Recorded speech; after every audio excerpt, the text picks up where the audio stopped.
زری زری شي چې رڼا ته رسي نور ته رسي. زری زری شي چې رڼا ته رسي نور ته رسي. ستوري د سختو نه تیریږي چې سحر ته رسي. السلام علیکم. نن راغلی یو باغ ته چې تاسو ته د جمعې د کټای کوم طریقه کار چې دی هغه وښیم. اصل زموږ چینل د فروټ انفارمیشن کې ډېر کار مونږ کړی دی، کنه تاسو به مخکې ویډیوګانې کتلي. نو دغه باغ دی، تاسو به اوس وینئ چې مونږ د دې کټینګ څنګه کیږي، او دا بیا تاسو ته چې کومې میوې را رسي دا ډېر په مشکله را رسي. نو راځئ باغ ته ځو. بوټي لږ واړه دي، څه پکې غټ دي. وګورو چې دا کټایي څنګه کیږي. ډېر ملګري وایي چې تاسو په د بوټو په کټای باندې ویلاګ ونه کړو، نو د هغو ملګرو دپاره هم دی، او تاسو که نوي راغلي نو هم تاسو دا ووینئ او ځان پرې پوه کړئ چې د دې طریقه کار او هلې ځلې څه دي.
دا کټایي روانه ده، غټه کټایي پکې وشي. اول په غټه قینچۍ تاسو مخکې ولیده، اوس پکې د وړې قینچۍ کار کیږي.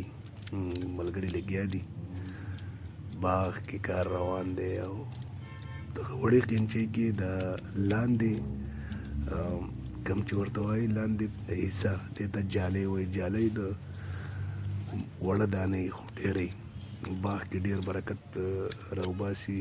نو په جالۍ کې هم په حساب دانې پرېښودل پکار دي، مطلب بار پکې په حساب باندې پرېښودل پکار دي. خو سرونو دانې بیا ډېره غټې، نو دا په لږ ډېر پرېږدي، او دا غټۍ سر ته ډېر زور د بوټي ورځي. راځئ ګورو، تاسو وینئ زموږ سره.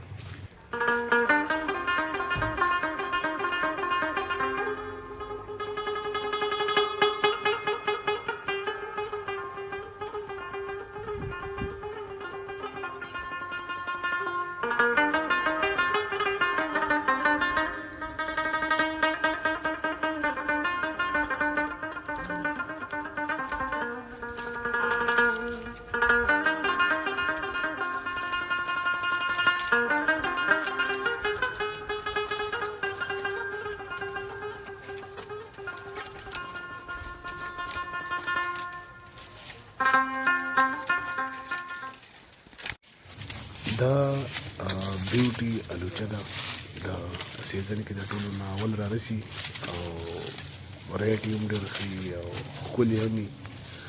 ډېره زیاته په رنګ او په دغه کې ډېره زیاته ښکلي، او بل دا د زول او طوفان سره دا ریچي هم نه، او بار یې هم ښه وي، او ډېره زیاته ښکلې الوچې وي. تاسو دغه لیدلی شئ، سایډ ته ما تصویر ورکړی دی.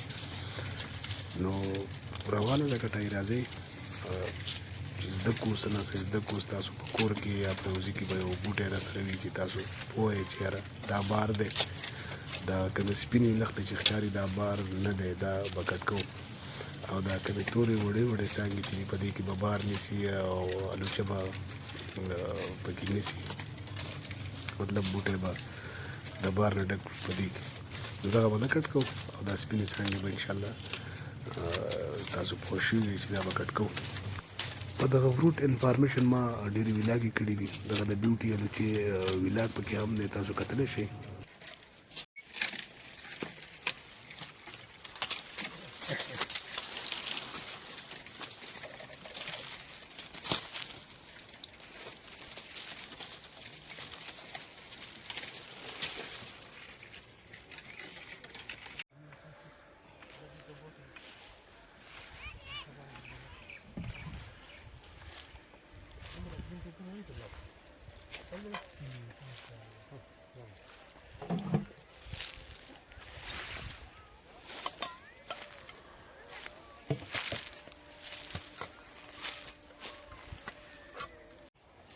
سولر سیستم دا باغونه دلته په دې اوبه کېږي او ډېره ښه اوبه راخېږي. دا د میرې د غرونو باغونه دي.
نو دغه کټایانې دي د ونو، دا 5 نمبر شلتالو دی. دا به تاسو خیر سیزن کې به درته بیا هم ښایو.